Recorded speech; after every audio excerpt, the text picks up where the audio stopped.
The big development, that is the Supreme Court verdict on the ED chief's tenure. So that's the big breaking news that's coming in right now, where the ED chief can continue till July 31st. The third extension of the Enforcement Directorate chief's tenure has been termed invalid. The centre, remember, wanted the ED chief to continue till November, but that is not going to be happening as far as the significant development is concerned. He has time only until July 31st, and the directives clearly given by the Supreme Court is for them to find a new ED chief by July 31st. What we also do know as far as the legal developments are concerned, and some pertaining points that were discussed, and I'm quoting them, that they are built in safeguards so that as far as directors of the CBI is concerned, and as far as the second round is concerned, though the legislature is completed, but it can't ull the mandamus. And they have found that in common cause there was specific mandamus, and thus those two orders which have been granted extension of tenure have been held to be invalid in law, and we have granted them to permit him to continue till July 31st. This is, of course, a significant directive that has come in from the top court. In fact, some of the other remarks being, and I quote, we have held that the scope of the JR under legislative action is very limited and can be interfered only on three grounds: whether it affects FR or constitutional provisions, and with regards to manifest arbitrariness, and we've held that there's no violation of the FR. So these are, of course, the legal developments that have come in. But just talking about the extensions as well, this goes all the way back to 2020, when the order dated in November 13th, 2020 modified Mishra's appointment letter retrospectively and replaced his term with 3 years. Thereafter, November 17, 2021, the government again extended his tenure for a period of 1 year. Then the extension came, of course, days after the government introduced an ordinance that allowed the directors of the ED and Central Bureau to occupy the office up to 5 years. My colleague Gaurav joins me on the broadcast over the phone lines. Gaurav, good afternoon. ये बड़ा setback है संजय मिश्रा के लिए, लेकिन हमें ये बताइए कि जब ये जजमेंट दिया जा रहा था, सुप्रीम कोर्ट का की टेक अवे डायरेक्टिव्स क्या है?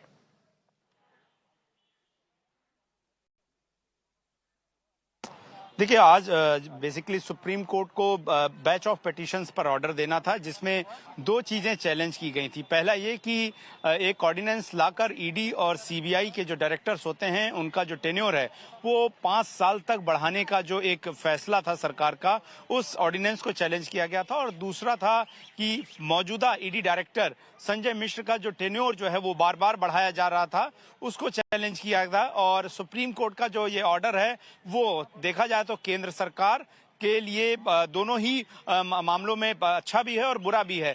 केंद्र सरकार के ऑर्डिनेंस लाने के फैसले को सुप्रीम कोर्ट ने अपहेल्ड किया है, सही माना, और उन्होंने कहा है कि चूंकि ये एक लेजिस्लेशन का काम है, कानून बनाने का, और उन्होंने कानून बनाया क्योंकि उन्हें उसकी जरूरत महसूस हुई। तो जो अमेंडमेंट किया गया उसको जो सीवीसी एक्ट और इसके अलावा डीएसपी एक्ट में, वो उसको केंद्र सुप्रीम कोर्ट ने सही माना। लेकिन इसके अलावा संजय मिश्रा का जो टेन्योर है वो बार बार बढ़ाया गया, इस पर सुप्रीम कोर्ट जो है अपने आदेश में जो है सहमत नहीं दिखा। सुप्रीम कोर्ट ने कहा कि 2021 के हमारे ऑर्डर के बावजूद जो है वो संजय मिश्र का जो टेन्योर है वो बढ़ा दिया गया। पिछली सुनवाई में भी केंद्र सरकार ने ये कहा था कि 18 नवंबर 2023 तक संजय मिश्रा ईडी डायरेक्टर के पद पर बने रहेंगे, और इस बात से सुप्रीम कोर्ट सहमत नहीं दिखा और कहा कि 31 जुलाई तक जो है संजय मिश्रा को अपना पद छोड़ना होगा, और उसके पहले नए ईडी डायरेक्टर जो है वो तय कर लिए जाने चाहिए। ईडी डायरेक्टर की जो सिलेक्शन होता है उसके लिए एक सिलेक्शन कमेटी होती है, जिसमें भारत के प्रधानमंत्री, लोकसभा में जो अपोजिशन लीडर होते हैं, और इसके अलावा सुप्रीम कोर्ट के चीफ जस्टिस ऑफ इंडिया जो होते हैं, वो 3 लोग मिलकर ईडी का डायरेक्टर चुनते हैं। लेकिन जिस तरीके से संजय मिश्रा को बार बार एक्सटेंशन दिया जा रहा था, उसको लेकर कहीं ना कहीं तमाम याचिकाएं, चाहे वो कांग्रेस नेता रणदीप सुरजेवाला हो, टीएमसी नेता महुआ मोइत्रा हो, कांग्रेस नेता जया ठाकुर, ऐसी तमाम जो पिटीशंस हैं वो सुप्रीम कोर्ट में लगाई गई थी। तो देखा जाए तो सुप्रीम कोर्ट का जो ऑर्डर है वो केंद्र सरकार के लिए 50-50% साबित हुआ है। जहां पर उनके ऑर्डिनेंस लाने के फैसले को सुप्रीम कोर्ट ने सही माना है, वही संजय मिश्रा के कार्यकाल को बढ़ाने का जो फैसला था केंद्र सरकार का, उसे पूरी तरह से गलत ठहराया है। और 31 जुलाई तक नया ईडी डायरेक्टर खोज लेने की और संजय मिश्रा को उनको पद से मुक्त कर देने की जो आदेश है वो सुप्रीम कोर्ट की तरफ से फिलहाल दिया गया है। डिटेल्ड ऑर्डर जब अपलोड होगा तो ये ज्यादा बेहतर पता लग पाएगा कि क्या संजय मिश्रा की जो नियुक्ति के बाद जो उन्हें एक्सटेंशन मिल रहा था और जो लगातार सवाल खड़े किए जा रहे थे याचिकाकर्ताओं द्वारा, खास करके उनको लेकर भी सुप्रीम कोर्ट ने कोई ऑब्जर्वेशन अपने ऑर्डर में दिया है या नहीं दिया है। हालांकि पिछली जो सुनवाइयां हुई थी उनमें केंद्र सरकार ने एफिडेविट देकर यह कहा था कि फाइनेंशियल टास्क फोर्स में उन्हें एक सीनियर ऑफिसर रखना था ताकि एक कंटिन्यूटी बनी रहे। इस वजह से उन्होंने संजय मिश्रा को एक्सटेंशन दिया। इसके अलावा तमाम ऐसे बड़े केसेज हैं और ईडी में कुछ कंटिन्यूअस ऑनगोइंग इन्वेस्टिगेशन होती है और ऐसे में अगर हम डायरेक्टर चेंज करते हैं तो वो जो जांच है वो प्रभावित हो सकती है। तो ऐसे तमाम जो है वो तर्क दिए गए थे, लेकिन इन सब को सुप्रीम कोर्ट ने नहीं माना और संजय मिश्रा को उनके पद से हटने का आदेश दे दिया है 31 जुलाई तक, यानी कि इसी महीने की अंतिम तारीख को संजय मिश्रा को ईडी के निदेशक का पद छोड़ना पड़ेगा। जी गौरव, जुड़े रहिए, मैं आपसे 2-3 मिनट में वापस आऊंगी अपनी दूसरा सवाल पूछने के लिए। But I understand I do have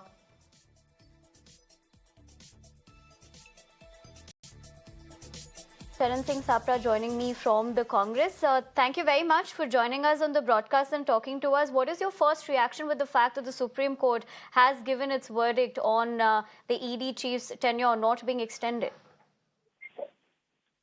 I feel the law in this country prevails, and Supreme Court has correctly taken the cognizance that earlier extensions were also given to the ED director. And probably the court has felt that another third extension is not needed. And we respect the decision of the court, the verdict of the court.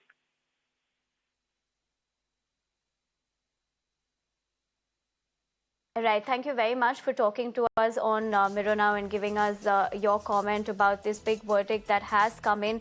This is, of course, in connection with Sanjay Kumar's extension, tenure rather, not being granted by the Supreme Court.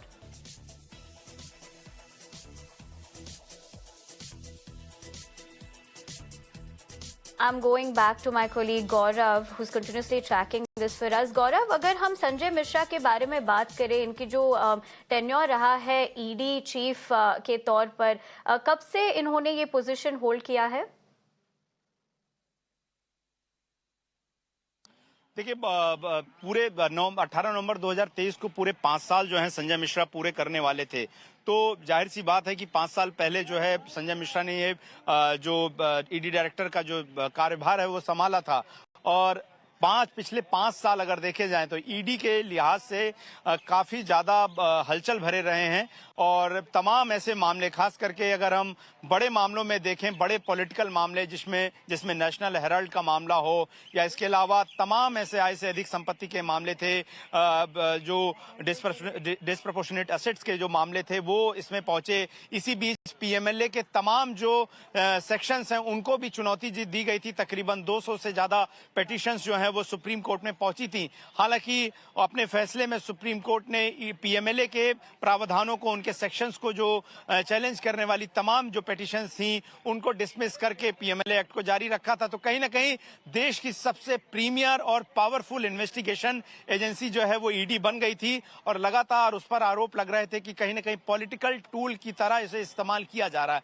हालांकि अभी तक supreme court से इस बारे में कोई भी किसी भी तरह की कोई टिप्पणी नहीं की गई है, यानी कि ईडी की जो पावर्स हैं पीएमएलए के तहत उस पर किसी भी तरह का ऑब्जर्वेशन कोर्ट की तरफ से नहीं आया है। लेकिन हमें कोर्ट के ऑर्डर का भी इंतजार करा जाना चाहिए कि क्या संजय मिश्रा के ईडी डायरेक्टर रहते हुए उस टेन्योर को लेकर भी कोई टिप्पणी कोर्ट ने की है, ये बात देखने वाली होगी। लेकिन संजय मिश्रा एक सबसे पावरफुल ऑफिसर इस सरकार में बनकर उभरे थे और उनके महत्व को और उनके पावर को इस बात से समझा जा सकता है कि पहली बार केंद्र सरकार ने ईडी डायरेक्टर के पद को एक्सटेंड करने के लिए बाकायदा पार्लियामेंट में ऑर्डिनेंस लेकर आए और बाद में उसे एक एक्ट के तरह, एक कानून की तरह जो है वो पास कराया गया और सुप्रीम कोर्ट में एक लंबी लड़ाई भी केंद्र सरकार ने लड़ी।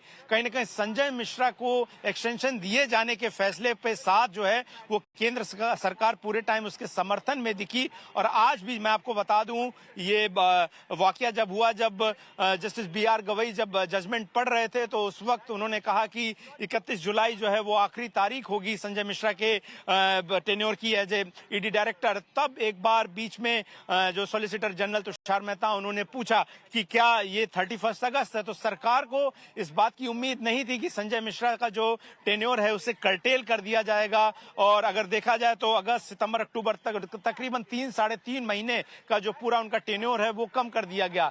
पिछले हियरिंग में भी केंद्र सरकार बार बार इस बात को दलील दे रही थी कि 18 नवंबर 2023 तक ही संजय मिश्रा का कार्यकाल है।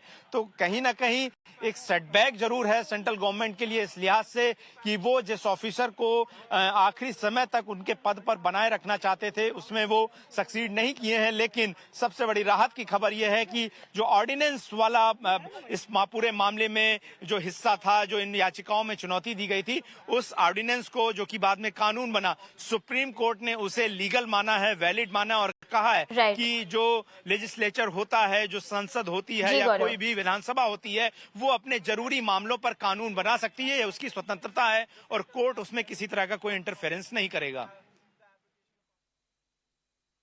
Ji Gaurav, thank you very much for joining us on the broadcast and getting us all those important details as far as this big breaking development is concerned, and also, of course, drawing things into perspective for our viewers. But for the moment, we leave it at that and shift our focus to the